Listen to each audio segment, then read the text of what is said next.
Mayam si yung minasla o. Si kayo to. Redmi Note 15. Ngasi se Redmi Note 15 sige launch tawba numini ko mayam.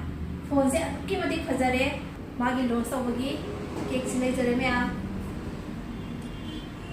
Aduga hai bo phone se mamasu am hongi ko mamasu hongi mathak sida magi features yauri basing se to ki matik nungai raba yam china nai doi ko simaso.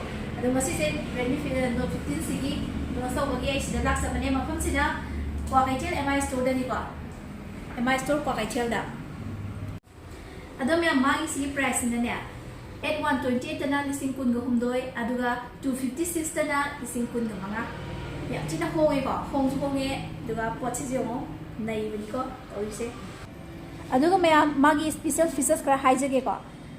Ngasi phawbada Redmi Note ta niya, khwaidigi slimmest oi base, khwaidigi power phone se, mana oi na ni ko.